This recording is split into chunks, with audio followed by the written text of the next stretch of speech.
اللہ وبرکاتہ۔ آپ کے جواب کا انداز سن کر یہ لگ رہا ہے کہ آپ مزید سننا نہیں بلکہ سونا چاہیں، ایسا تو نہیں ہے؟ تو ذرا خوش دلی کے ساتھ جواب دیں، ایسا لگے کہ کچھ سننے کے موڈ میں آپ ہیں۔ السلام علیکم ورحمۃ اللہ وبرکاتہ۔ اب درود شریف پڑھنا ہے، اور درود شریف میں بھی دو طریقے ہیں۔ بے دلی سے بھی کوئی درود پڑھے تو وہ بھی قبول ہوتا ہے، وہ بھی نبی تک پہنچتا ہے، لیکن اگر کوئی خوش دلی سے درود پڑھے تو میرے آقا فرماتے ہیں کہ اہل محبت کا درود میں خود سنتا ہوں۔ اب آپ کی مرضی ہے، آپ جو چاہے ویسا پڑھیں۔ الصلاة والسلام علیکہ یا رسول اللہ، الصلاة والسلام علیکہ یا حبیب اللہ، الصلاة والسلام علیکہ یا نبی اللہ، وعلی آلکہ واصحابکہ یا نور اللہ صلی اللہ تعالی علیہ وسلم۔ قرآن پاک کی جس آیت کی تلاوت کا میں نے شرف حاصل کیا، اللہ جل شانہ اپنے پاک کلام میں ارشاد فرماتا ہے کہ اے ایمان والو، اللہ سے ڈرو جیسا کہ اس سے ڈرنے کا حق ہے، اور تم نہ مرنا مگر مسلمان ہو کر مرنا۔ یہ آیت ہمیں اہل ایمان کو اللہ کے ڈر کی بھی دعوت دیتی ہے، تقوی کی بھی دعوت دیتی ہے، اور خاص طور پر یہ آیت اس بات کی تاکید کرتی ہے کہ مرنا تو سب کو ہے، کوئی آدمی یہاں جینے کے لیے آیا ہی نہیں، کل من علیہا فان، سب کو فنا ہے، لیکن اللہ نے مومنوں کو حکم دیا ہے خاص طور پر کہ تم جب مرنا تو تم اس حال میں مرنا کہ تمہارا حال مومنوں والا ہو، تمہارا ایمان تمہارے ساتھ ہو، تمہارا دین تمہارے ساتھ ہو، تمہارا اسلام تمہارے ساتھ ہو، تمہارا مسلک تمہارے ساتھ ہو، تمہارا عشق رسول تمہارے ساتھ ہو۔ اور یہ جو تاکید اللہ نے فرمائی ہے یہ بڑی اہم ہے، اس لیے کہ دوستو ایمان پر جینا کمال نہیں ہے، ایمان پر مرنا کمال ہے۔ اس لیے کہ اگر کوئی بندہ زندگی بھر عبادت کرے، ریاضت کرے، حج کرے، عمرہ کرے، نیکیاں کرے، لیکن موت کے وقت اگر اس کا ایمان سلب ہو گیا، اس کا ایمان ضائع ہو گیا، اس کا ایمان ختم ہو گیا، تو زندگی بھر کی ایک نیکی بھی اس کے کام نہیں آئے گی۔ نمبر دو، ایک دوسرا آدمی ہے جس نے پوری زندگی گناہ میں گزاری، شراب پیتا رہا، زنا کرتا رہا، حرام کام کرتا رہا، کفر کرتا رہا، شرک کرتا رہا، لیکن جب موت کا وقت آیا تو موت سے پہلے اللہ نے اسے ایمان کی توفیق بخش دی، اور جب اللہ نے اسے ایمان کی توفیق بخش دی موت سے پہلے، تو پھر کیا ہوا؟ جب وہ ایمان پر مرا تو زندگی میں اس نے جو بھی گناہ کیے، جو بھی پاپ کیے، اللہ نے اس کے سارے گناہ کو معاف کر دیا، اور خاتمہ بالخیر ہونے کی وجہ سے وہ بالآخر جنت میں داخل ہوگا۔ بات سمجھنے کی ہے۔ آج ہماری کوشش کیا ہے کہ ہم نمازی بن جائیں، ہماری کوشش کیا ہے کہ ہمارے چہرے پہ داڑھی آ جائے. ہماری کوشش کیا ہے کہ ہم پردے کی پابند بن جائیں. ہماری کوشش کیا ہے کہ ہم قرآن کی تلاوت کے پابند بن جائیں. یہ ساری کوششیں اپنی جگہ، لیکن ان سب سے زیادہ بڑھ کر کوشش اس بات پہ کرنی چاہیے کہ موت کے وقت ہمارا ایمان سلامت رہے. یہ یاد رکھیے، یہ جو کچھ بھی ہم کر رہے ہیں، یہ میں بیان کر رہا ہوں، اس بیان کی نیکی مجھے اس وقت ملے گی جب میں ایمان پر مروں گا. آپ یہاں بیٹھ کر سن رہے ہیں، یہ نیکی آپ کو اس وقت کام آئے گی جب آپ کا خاتمہ ایمان پر ہوگا. کسی کی نماز، کسی کا حج، کسی کی طہارت، کسی کی زکوٰۃ، کسی کا فطرہ، یہ اسی وقت کام آئے گا جب موت ایمان پر ہو. اور بڑی معذرت کے ساتھ عرض کروں، نماز پڑھنا آسان ہے، روزہ رکھنا بھی آسان ہے، کلمہ پڑھنا بھی آسان ہے، لیکن ایمان سلامت لے جانا یہ سب سے مشکل کام ہے. تھوڑی دیر کے لیے توجہ کریں، اپنے آپ کو ذرا یکسوئی کے ساتھ یہاں رکھیے. محفل میں ہے تو پھر محفل ہی میں رہے. توجہ دیں، ایمان کو بچا کر لے جانا یہ بہت مشکل ہے، اس لیے کہ میرے نبی فرماتے ہیں کہ شیطان قبر میں بھی ہوتا ہے. جب منکر نکیر سوال کرتے ہیں، ما دینو کا، ما مر ربو کا، ما دینو کا، ما کنت تقولو ھذا الرجل، تو اس وقت بھی شیطان اس بندے سے کہتا ہے کہ میری طرف اشارہ کر دے کہ میں ہی تیرا رب ہوں، تو میں تجھے گھبراہٹ سے بچا لوں گا، میں تجھے جہنم سے بچا لوں گا، میں تجھے عذاب سے بچا لوں گا. بلکہ یہاں تک حدیث میں آیا ہے کہ جب کسی کی موت کا وقت آتا ہے نا اور اس کی روح نکالی جاتی ہے، تو وہ اس تکلیف میں ہوتا ہے، اس تکلیف میں ہوتا ہے کہ گویا کہ اس پر تلوار کے ایک نہیں 360 وار کیے گئے.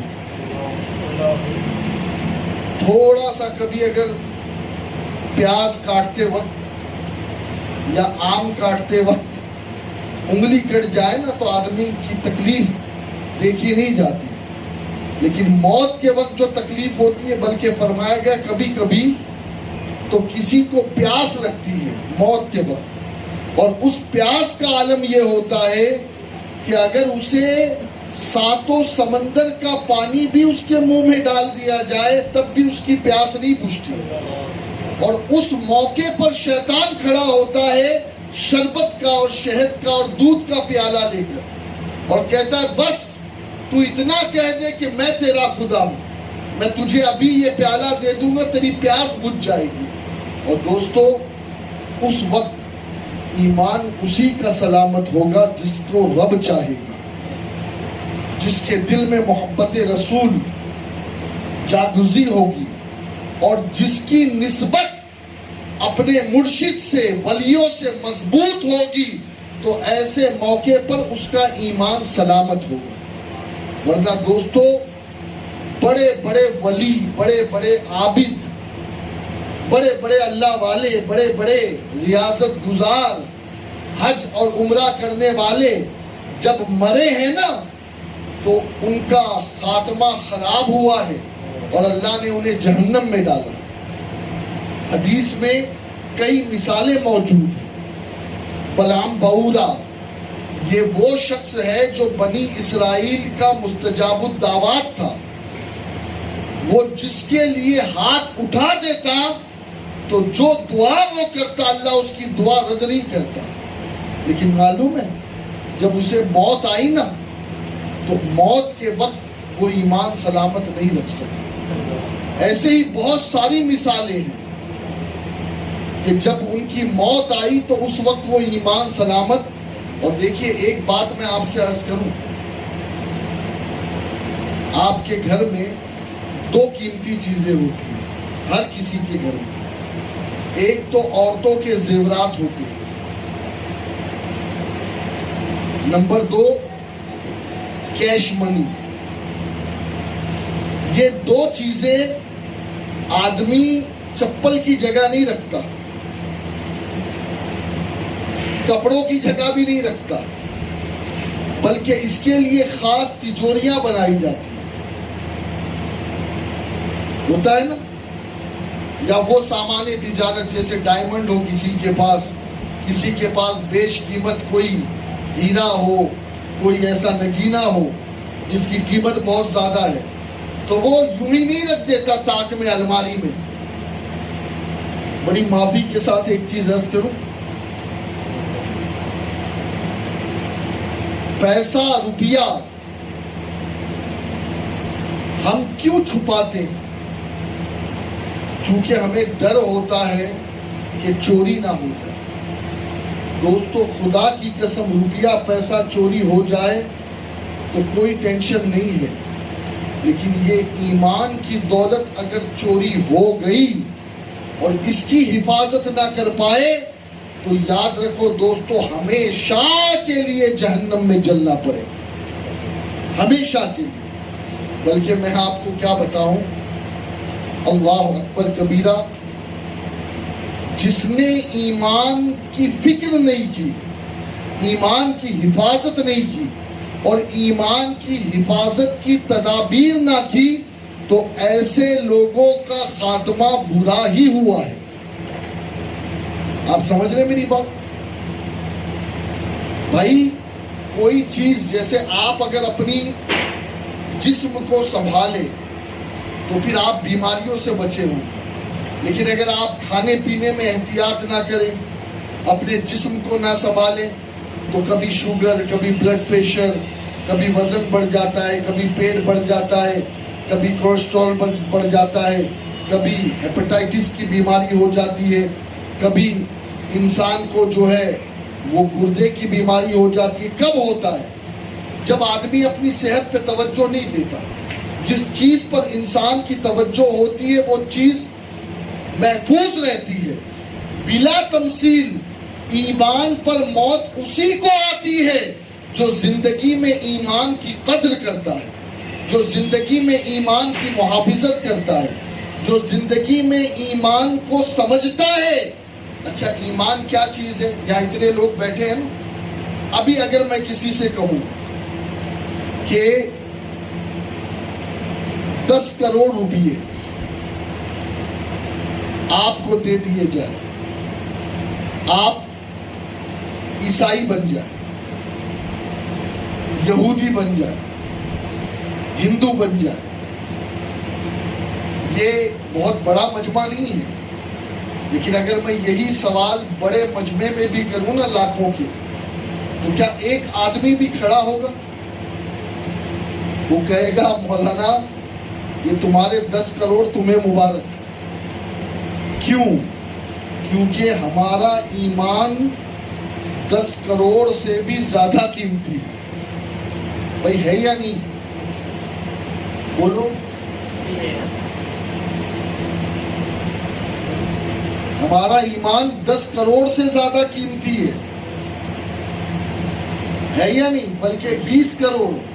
کوئی کہے کہ یہ پورا کمرہ 2000 کی نوٹوں سے بھر دوں میں, تو آپ کہے کہ تجھے تیری 2000 کی نوٹیں مبارک, میں تو اپنے ایمان کا سودا نہیں کروں گا. اور آپ یہ مت سمجھیے کہ ایمان کے لٹیرے نہیں گھوم رہے ہیں, نہیں, ابھی بھی مارکیٹ میں بہت سارے ہیں, قادیانی گھوم رہے ہیں, عیسائی گھوم رہے ہیں. کوئی بکنے والا چاہیے, وہ تیار ہے خریدنے کے لیے, لیکن کیا آپ تیار ہو بکنے کے لیے؟ بھائی بولو نا. وجہ کیا ہے؟ وجہ یہ کہ ایمان سے قیمتی کوئی دنیا کی دولت ہے ہی نہیں. ماں بعد میں, باپ بعد میں, بزنس بعد میں, روپیہ بعد میں, اولاد بعد میں, گھر گرستی پراپرٹی سب بعد میں. ہمارے لیے سب سے بڑی چیز ایمان. اور میرے نبی نے فرمایا کہ ایمان والا ایمان سے بھیڑنے کو ایسے ہی جانتا ہے جیسے کسی کو آگ میں ڈال دیا جائے. اور پھر اسے نکالا جائے اور پھر کہا جائے دوبارہ آگ میں جاؤ، تو وہ جائے گا؟ آقا فرماتے ایسے ہی کوئی آدمی کفر کی طرف نہیں پھرے گا، کوئی بھی آدمی وہ کفر کی طرف نہیں پھرے گا، بلکہ آقا فرماتے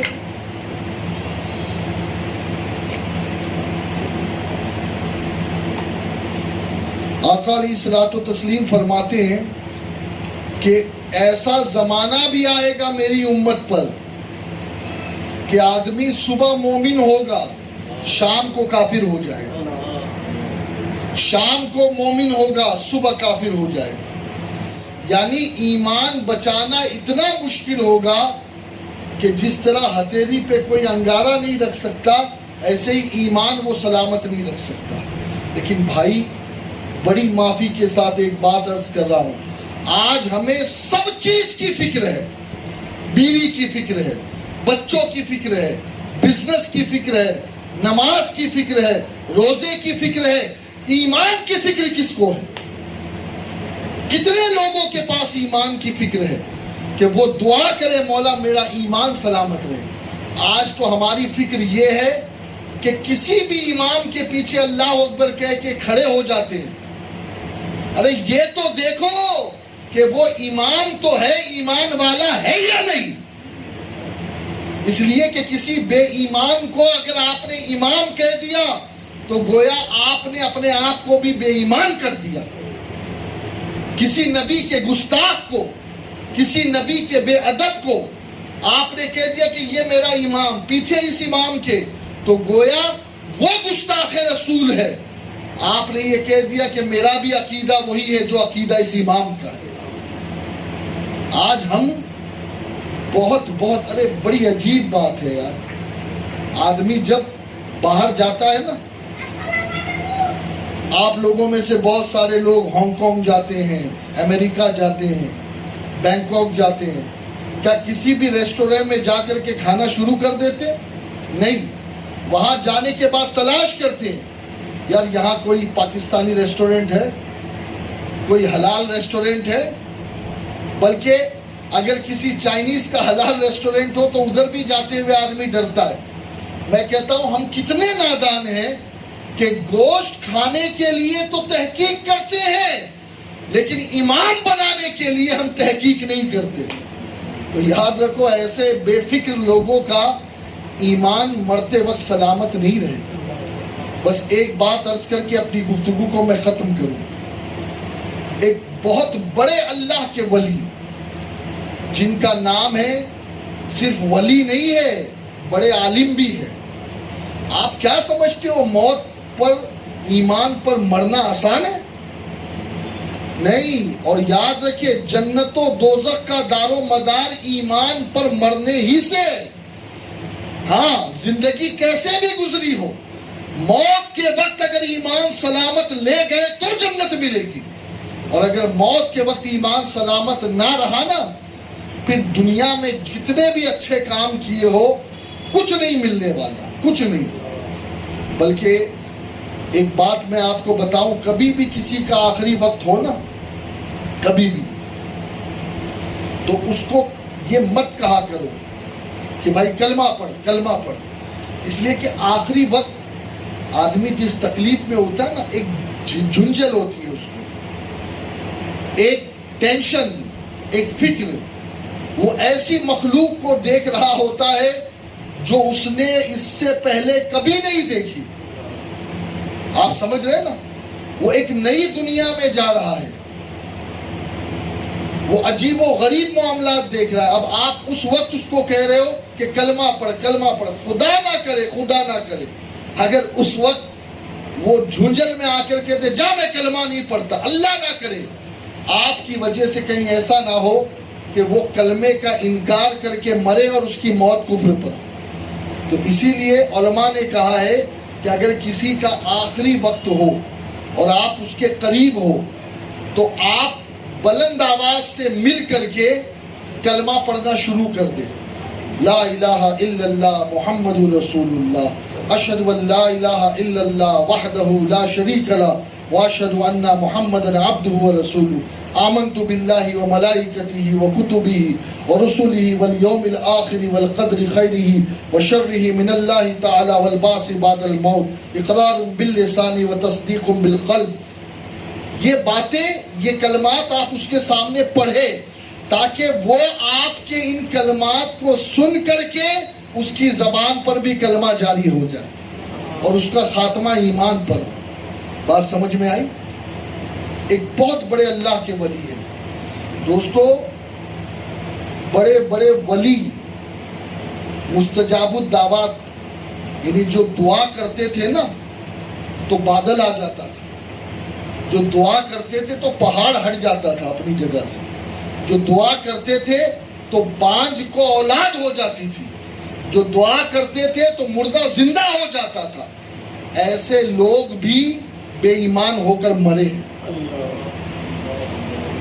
ہاں، جس نے ایمان پر مرنے کی فکر نہیں کی نا، پھر اگر وہ مستجاب الدعوات جیسے لوگ بھی ہوئے تو بلعام بعورہ کی طرح حشر ہوا ہے.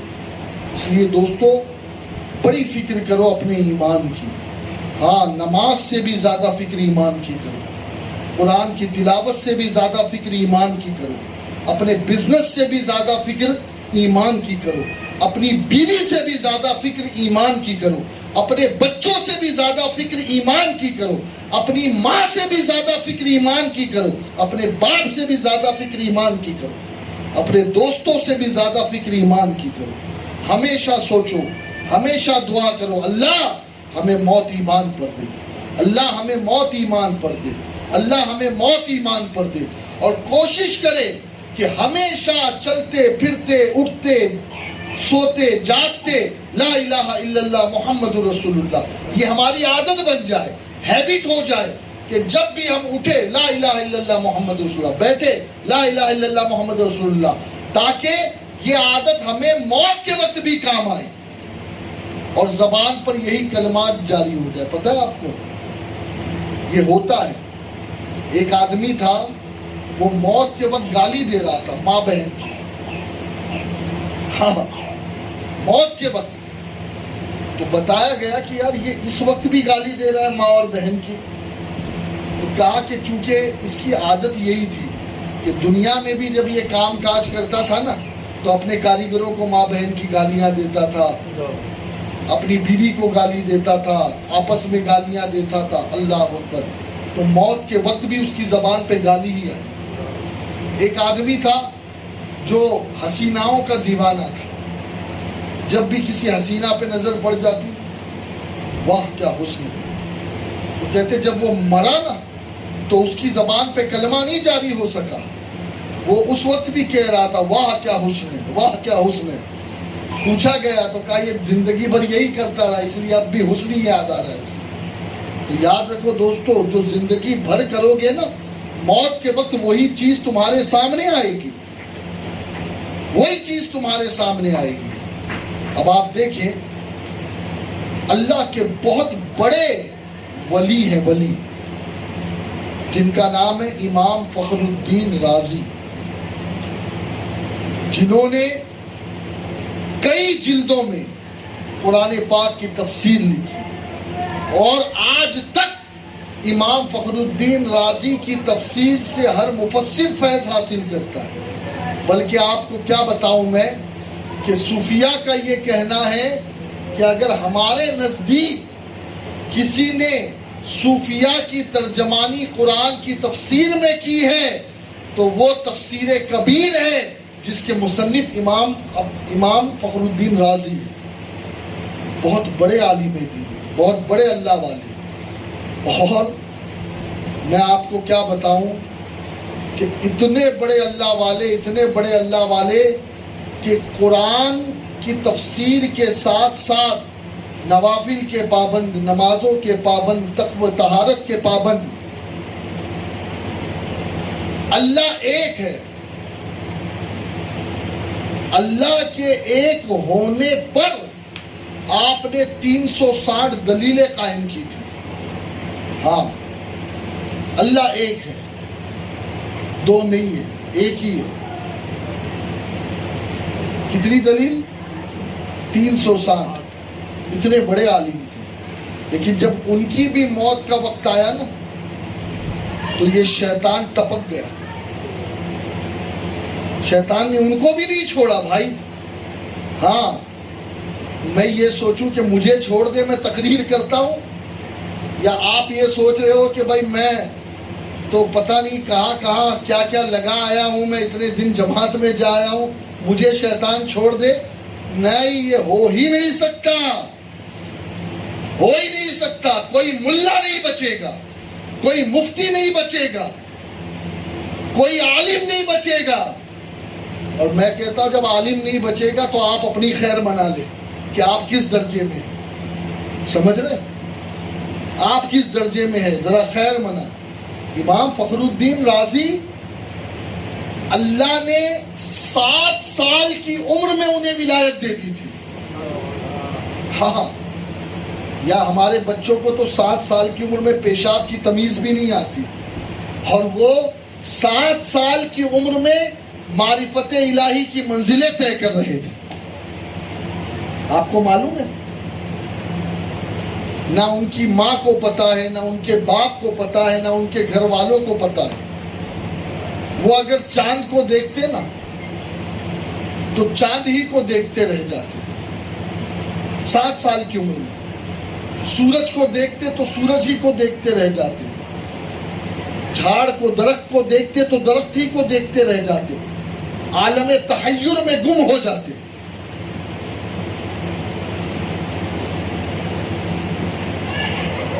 کوئی چیز سامنے آئے اسی میں گم ہو جائے.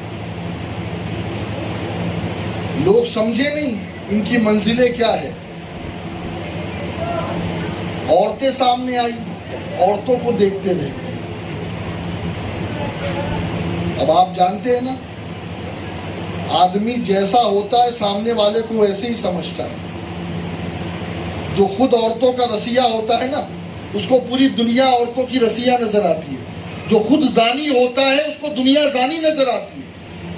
جی میں بہت احتیاط سے اور بہت نپے تلے الفاظ بتا رہا ہوں.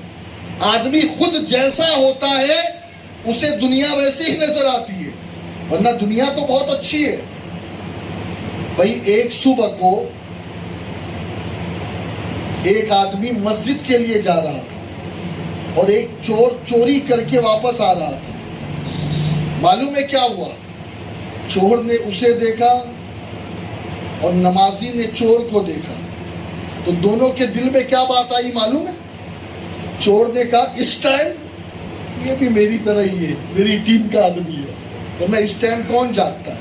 اور وہ جو نمازی تھا نا وہ چونکہ تہجد کے لیے جا رہا تھا, اس نے کہا یار اس ٹائم جاگنے والا یہ بھی تہجد گزار ہے. سمجھ رہے ہو؟ ہاں, دنیا خراب نہیں ہے بلکہ حدیث ہے. حدیث اللہ کے نبی علیہ السلام فرماتے ہیں کہ تم دنیا کو برا مت کہو, عالم کو برا مت کہو, زمانے کو برا مت کہو, کیونکہ زمانہ میں خود ہوں. بات سمجھ میں آ گئی نا؟ وہ کہتے نا چور کی داڑھی میں تنکا. جو جس کی ذہنیت جیسی ہوتی ہے نا اس کی سوچ ایسی ہوتی ہے, اور اس کی زبان سے پتہ چل جاتا ہے کہ یہ کتنے پانی میں ہے. جب وہ کسی کے بارے میں کچھ کہتا ہے نا اسی وقت پتہ چل جاتا ہے کہ یہ کتنا ڈوبا ہوا ہے پانی میں. اب آپ دیکھیں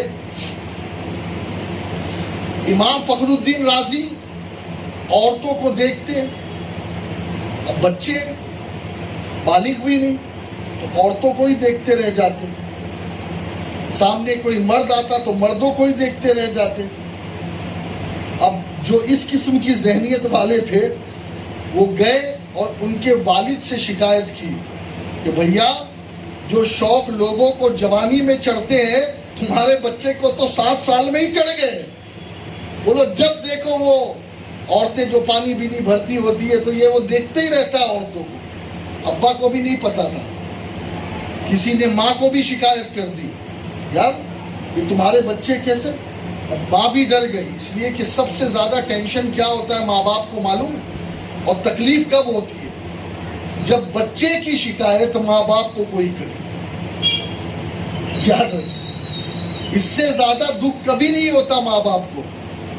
سب سے بڑا دکھ یہی ہے کہ ان کے سامنے کوئی ان کی اولاد کی شکایت کر دے تمہارے بیٹے نے یہ کیا۔ اب جب 2-3 جگہ سے بات آئی تو ماں نے باپ سے کہا، باپ نے ماں سے کہا، تو ماں نے کہا اب ایسا ہے کہ اگر اب اس بچے کو ہم اپنے گاؤں میں رکھیں گے تو اس بچے کی تو عادت خراب ہو چکی ہے، اور سب آ کر یہی کہہ رہے کہ یہ عورتوں کو دیکھتا ہے تو دیکھتے ہی رہ جاتا ہے، تو اس کی عادت تو خراب ہو گئی ہے، بچپن میں ہی اس کی عادت بگڑ گئی ہے، لہٰذا میرے بھائی کی خانقاہ میں اسے چھوڑاؤ تاکہ یہ وہاں جا کے سدھر جائے۔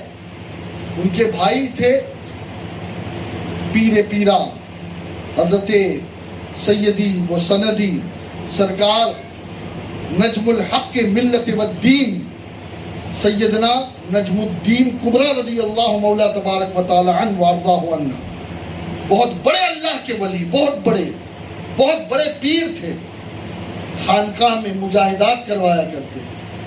اب باپ نے 2 گھوڑے لیے، ماں نے کہا میرے بھائی کی خانقاہ میں چھوڑ دو، یہ شہر میں رہے گا تو بگڑ جائے گا اور بگڑے گا، ہم کب تک لوگوں کے تانے سنیں گے۔ باپ بھی نہیں سمجھ پایا کہ بیٹا کس منزل میں ہے۔ اور بھائی اسی لیے میں کہتا ہوں کسی کے بھی بارے میں جلدی کوئی ڈیسیزن مت لیا کرو، اس لیے کہ دیوانے کی نظروں کو جہاں دیکھ رہا ہے دیوانہ خدا جانے کہاں دیکھ رہا ہے۔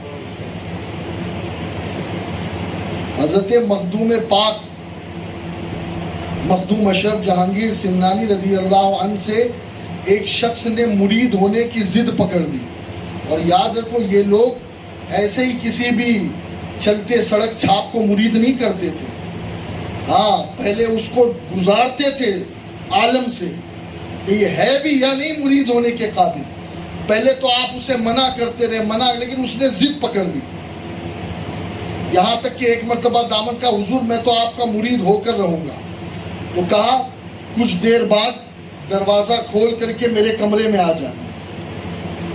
اب جیسے ہی حضرت مخدوم پاک رحمت اللہ علیہ کے کمرے میں وہ گیا تو کیا دیکھتا ہے کہ ایک جوان خوبصورت حسین و جمیل عورت حضرت کی گود میں، اور حضرت اس سے جو ہے وہ سارے معاملات کر رہے ہیں۔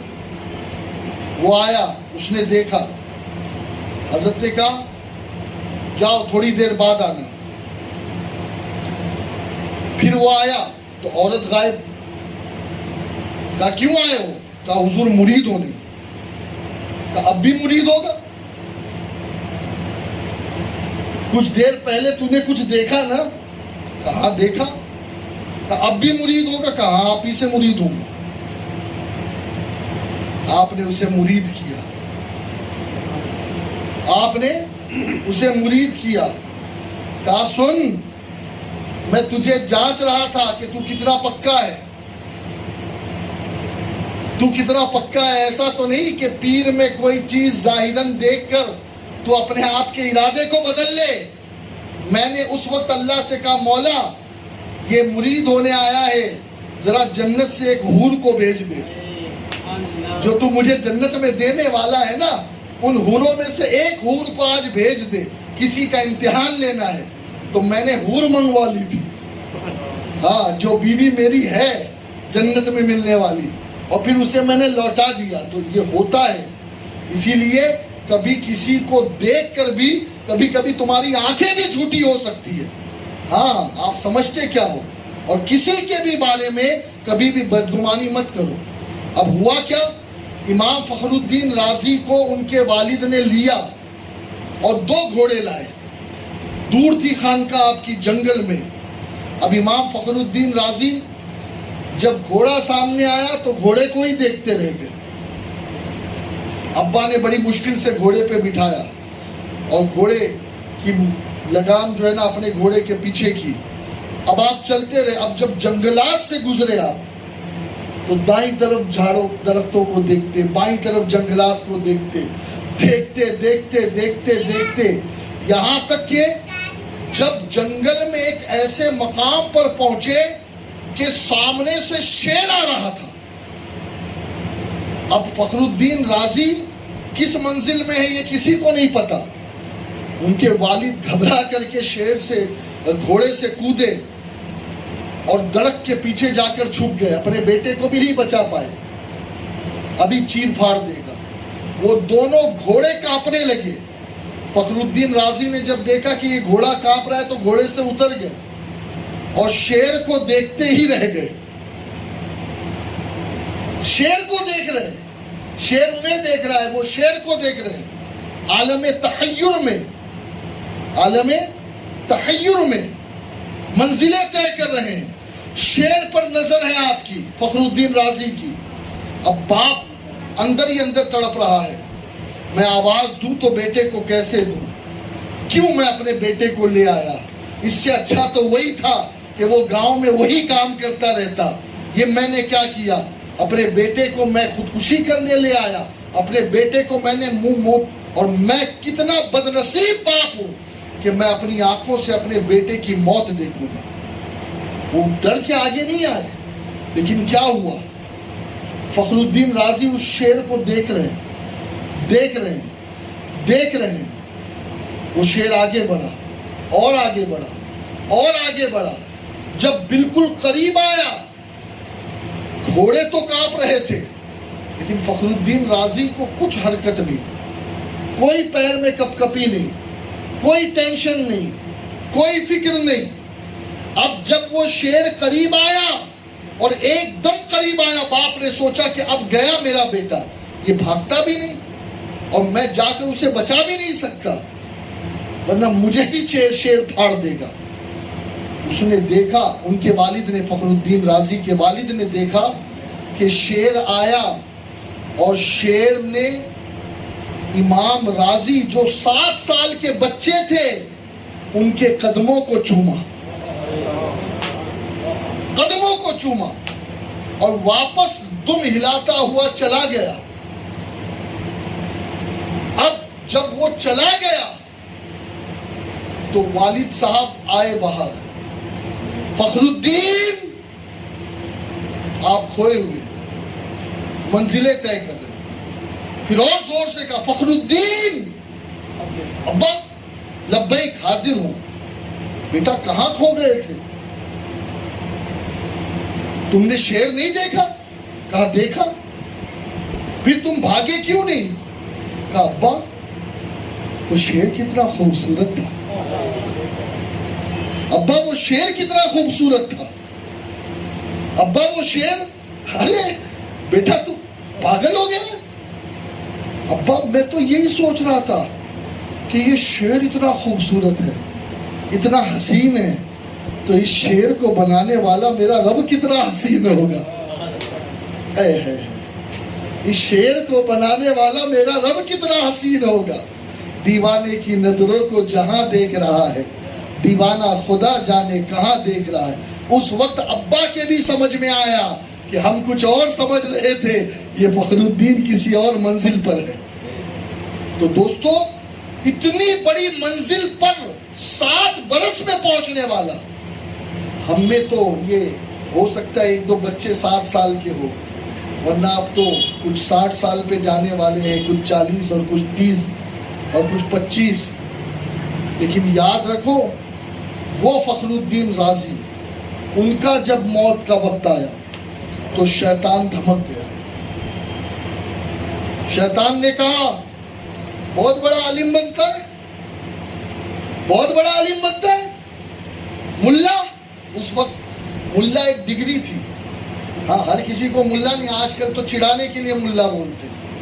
ہاں, اس وقت ایک ڈگری تھی ملا, بہت ملا بنتا ہے. جا, اللہ ایک نہیں ہے. اس نے کہا اللہ ایک ہے. کہا دلیل دے. امام فخر الدین رازی نے پہلی دلیل دی. تو شیطان بھی کوئی چھوٹا موٹا عالم تھوڑی ہے. ہاں, وہ کبھی فرشتوں کو پڑھایا کرتا تھا, تو یونیورسٹی آف اینجلز کا وائس چانسلر رہ چکا ہے جی. اس نے کہا کہ میں اس دلیل کو رد کرتا ہوں. پھر دوسری دلیل دی, شیطان نے دوسری دلیل رد کی. اس نے تیسری دلیل دی. کبھی کبھی کچھ لوگ علم ہی پہ آ کر کے سر پٹک دیتے، کہتے یار اگر میرے استاد نے مجھے یہ جواب صحیح دیا ہوتا تو آج بھی میں عالم ہوتا، میں علم پڑھنا اسی لیے چھوڑا۔ تو بھیا استاد کی طرف مت دیکھ، اصل علم نہیں ہے، اصل تو معرفت رب ہے۔ گزر جا عقل سے آگے کہ یہ نور، گزر جا عقل سے آگے کہ یہ نور، چراغ راہ ہے منزل نہیں ہے۔ یہ مولویت کوئی منزل ہوتی ہے؟ یہ تو ایک راہ ہے، راہ جو آگے چل کر کے اللہ تک پہنچاتی ہے، ولی بناتی ہے۔ عقل سے آگے، علم سے آگے پہنچنے کی ضرورت ہے۔ تو اب آپ دیکھیں، پہلی دلیل رد کی، دوسری دلیل رد کی، تیسری دلیل رد کی، چوتھی دلیل رد کی، 100 دلیلیں رد کی، 200 دلیلیں رد کی، 300 دلیلیں رد کی۔ اب بھائی ہم اور آپ ہوتے تو پتہ نہیں ایک دو جواب میں ڈھیر ہو جاتے، لیکن وہ بہت بڑے عالم تھے، بہت بڑے علامہ تھے، بہت بڑے مفسر تھے۔ انہوں نے 360 دلیلوں تک شیطان کا مقابلہ کیا۔ کوئی کم بات ہے؟ ایک طرف موت کھڑی ہے، ایک طرف روح نکلنے والی ہے، جاگنے کا وقت ہے، اور ایک طرف دلیلیں چل رہی ہے، سوال و جواب چل رہے ہیں، مذاکرہ مناظرہ چل رہا ہے۔ لیکن یہ فخر الدین ہی کا حق تھا کہ اس وقت بھی 360 دلیلیں یاد رہی، ورنہ معاف کرنا اچھے اچھوں کو پیشاب اور سنڈاس یاد نہیں رہتا موت کے وقت۔ ہنسنے کی بات نہیں ہے۔ ہاں آپ دیکھو، کئی لوگوں کو جب آپ غسل دینے لگو گے نا تو وہ پائجامے میں پیشاب کیے ہوئے ملیں گے، پائجامے میں ان کی ٹٹی نکلی بھی ملے گی۔ آپ کیا سمجھتے؟ کوئی مذاق ہے موت؟ کوئی مذاق ہے؟ آدمی کے حواس گم ہو جاتے، حواس باختہ ہو جاتا ہے آدمی، آدمی کا عقل کام نہیں کرتا، ہاں دماغ کام نہیں کرتا۔ اچھے اچھے پڑھے لکھے جو ہے نا اس وقت چلے جاتے ڈپریشن میں۔ آپ کیا سمجھتے ہیں؟ تو فخر الدین پر کرم تھا اللہ کا، وہ ان کی ولایت کی منزل تھی جو 360 دلیلیں دی۔ لیکن اب 360 دلیل کے بعد کیا ہے؟ شیطان تو وہی کھڑا ہے نا، وہ تو ٹس سے مس نہیں ہو رہا۔ فخر الدین کے پاس جتنی گولیاں تھی وہ اس نے چلا دی، لیکن یہ تھوڑی مر کے گرنے والا ہے، اس نے تو قیامت تک کے مہلت مانگ رکھی ہے۔ اب یا تو دلیل دے یا خاتمہ خراب ہو، یا تو دلیل دے یا خاتمہ خراب ہو، یا تو دلیل دے یا خاتمہ خراب ہو۔ اس موقع پر ان کے پیر و مرشد وضو کر رہے تھے، اور وہ پیر تھے نا، پیر اہل نظر تھے۔ یہ آج کل کے پیروں کی طرح نہیں، آج کل پیر کم پیر زیادہ ہوتے ہیں، آج کل کے پیروں کی نظر جیب پر ہوتی ہے۔ وہ ایسے پیر تھے کہ جن کی نظر دل پر تھی۔ آج کل کے پیر وہ منگل سے پہلے والے پیر اور اتوار کے بعد والے پیر ہوتے ہیں، لیکن وہ حقیقی پیر تھے جنہیں نجم الدین کبریٰ کہتے ہیں۔ ہاں آج کل کے پیر جو ہے وہ خالی آفتیں بانٹتے ہیں، لیکن وہ پیر خالی آفت نہیں، خلافت والے تھے۔ آج کل کے پیروں کو دیکھو تو خامخواہ پیر بنے بیٹھے ہیں، لیکن وہ خامخواہ والے نہیں تھے، حقیقت میں خانقاہ والے تھے۔ اب کیا ہوا؟ اب ہوا یہ کہ وہیں سے دیکھا وضو کر رہے ہیں، منظر دیکھا، مرید کی 360 دلیلیں ختم ہو گئی، اور اب یا تو جواب دے اور یا تو کفر پر مرے۔ وہیں سے وضو کا لوٹا پھینکا یا پانی چھڑکا، کہا فخر الدین او میرے مرید، کہاں علم کی موشگافیوں میں پڑ گیا؟ یہ وقت دلیلوں کا نہیں ہے، یہ کہہ کہ مجھے اللہ کو ایک ماننے کے لیے علم یا دلیل کی حاجت نہیں ہے، میں بغیر کسی دلیل کے اپنے رب کو ایک مانتا ہوں۔ یہ پیر نے جواب بتایا تو شیطان جو ہے وہ ری خارج کرتا ہوا بھاگ گیا۔ ہاں پھر فخر الدین کا خاتمہ ایمان پر ہوا، انہیں جانا انہیں مانا، نہ رکھا غیر سے کام، للہ الحمد میں دنیا سے مسلمان گیا۔ تو سمجھ میں آئی یا نہیں کوئی بات؟ دوستوں موت ایمان پر آئے اس کی فکر کرو، اور اس کے کچھ طریقے ہیں۔ جب سو بستر پر توبہ کر کے، کلمہ پڑھ کے، درود پڑھ کے، اور سب سے اخیر میں سورہ کافرون پڑھ کر سو۔ فرمایا کہ جو سب سے اخیر میں سورہ کافرون پڑھ کر سوئے گا تو اس کو خاتمہ اچھا ملے گا۔ ایسے ہی فرمایا گیا کہ فجر بعد اور مغرب بعد یا حی یا قیوم لا الہ الا انت 41 مرتبہ جو پڑھے گا تو اس کا خاتمہ ایمان پر ہوگا۔ اور اعلیٰ حضرت کہتے ہیں اگر مسلمان جانا ہے نا تو انہیں جانا، انہیں مانا، حضور کو جانو اور حضور کو ہی مانو، نہ رکھا غیر سے کام۔ صرف حضور کو جاننا یا ماننا کافی نہیں ہے، جو غیر ہے، جو نبی کے گستاخ ہے، ان سے کوئی کام نہیں ہمارا، نہ ان سے دوستی ہے، نہ یاری ہے، نہ رشتہ داری ہے۔ سمجھ گئے؟ انہیں جانا، انہیں مانا، نہ رکھا غیر سے کام۔ جب یہ ہو جائے گا تو پھر کیا ہوگا؟ للہ الحمد، میں دنیا سے مسلمان گیا، پھر انشاءاللہ خاتمہ ایمان پر ہوگا۔ اللہ تعالیٰ اس مختصر سی گفتگو کو مجھ ذلیل حقیر فقیر کے حق میں بھی قبول فرمائے، اور اللہ تعالیٰ مجھے بھی خاتمہ ایمان پر نصیب فرمائے، آپ کو بھی خاتمہ ایمان پر نصیب فرمائے، اور اللہ ہمیں اچھی موت سے سرفراز کرے۔ وما علینا الا البلاغ المبین۔ السلام علیکم ورحمۃ اللہ وبرکاتہ۔